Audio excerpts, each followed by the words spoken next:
Saat masuk ke ruang sidang dengan mengenakan rompi warna merah dan wajah ditutupi masker, kedua tangan pria yang akrab disapa Ijong itu terlihat diborgol bersama dua terdakwa lain. Ia tampak tertunduk lemas selama menjalani sidang tersebut. Adapun agenda sidang kemarin yakni mendengar keterangan saksi dari jaksa penuntut umum.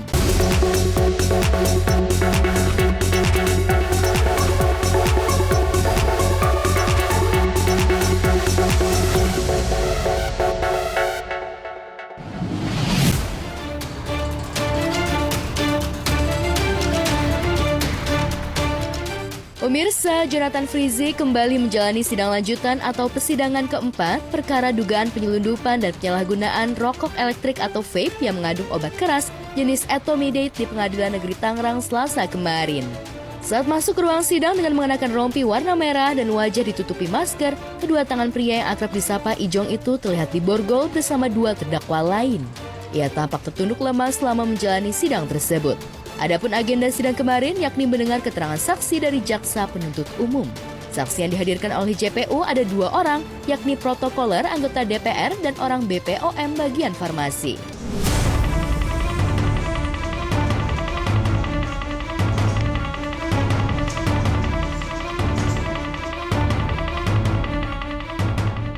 Dalam kesaksiannya, saksi bagian protokoler tersebut menceritakan kronologis bagaimana dirinya menjalankan pekerjaannya hingga mendapatkan koper berisi liquid vape tersebut.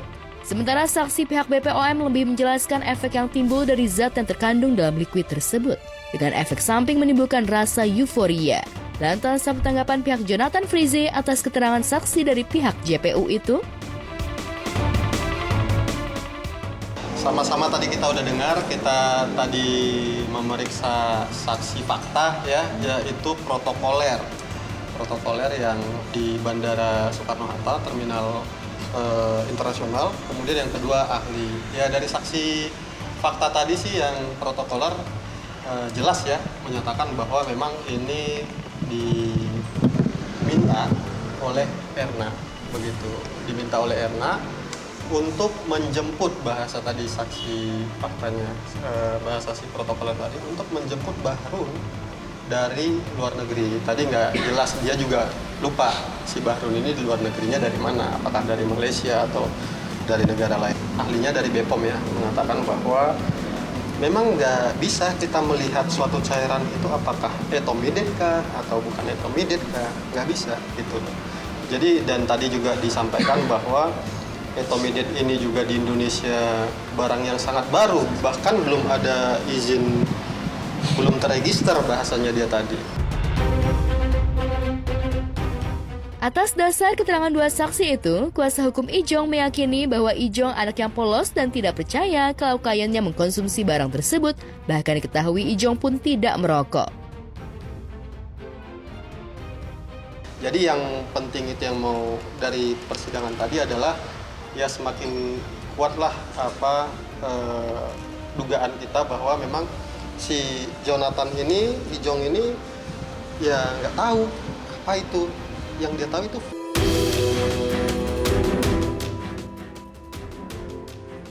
Jika pasal yang disangkakan terhadap Ijong terbukti, maka mantan suami Dena Devanka itu terancam hukuman 12 tahun penjara karena kesaksian pihak JPU yang semakin menyudutkan dirinya. Lantas, benarkah Ijong makin stres dan merasa terpukul atas sanksi hukuman yang bakal ia terimanya? Namun begitu, ia berusaha tetap kooperatif menjalani segala prosedur yang ada. Nah, itu juga itu nanti akan kami gali lagi, apakah dia ini pengguna atau dia ini pernah mencoba, kan beda ya, menggunakan, mencoba gitu ya. Itu dari kuantitas juga beda. Nanti itu akan kami gali lagi. Tentunya iya, kami belum sampai ke sana menyimpulkan bahwa ini apakah Jonathan mengkonsumsi atau enggak. Tapi yang jelas dari fakta persidangan sebelumnya, supirnya, drivernya, kemudian ART-nya menyampaikan di muka persidangan bahwa ngerokok aja si Ijong. Kemudian kita kaitkan lagi dengan keseharian si Ijong, kita bisa lihatlah di mana dia, gitu loh, nggak ada. Dia kena sekarang kayak gini, lihat beberapa kali kita lihat dia sangat kooperatif. Ini orang polos, saya bisa bilang seperti itu. Nggak neko-neko, mabuk apa segala macam enggak. Cuman ya ini bahkan dia pun mau mempertanggungjawabkan ketika ketika dia salah. Selama menunggu jalannya sidang, ada hal menarik yang tertangkap kamera. Ijong terlihat membawa buku catatan kecil yang berisi tulisan doa, serta puisi hasil karya Ijong yang diduga baru saja dia tulis. Sesekali Ijong membuka buku tersebut untuk membaca dan kembali menulis. Dan saat dikonfirmasi kepada Ijong terkait buku dan tulisan tersebut, Ijong menanggapi pertanyaan wartawan dengan sedikit guyonan karena wartawan telah mengintip isi tulisan dalam buku tersebut. Apakah kira-kira Tadi sempat di dalam nulis puisi juga nih Mas Ijong. itu terinspirasi dari mana Mas Ijong? Inspirasinya seperti apa? Sidang lagi Pak.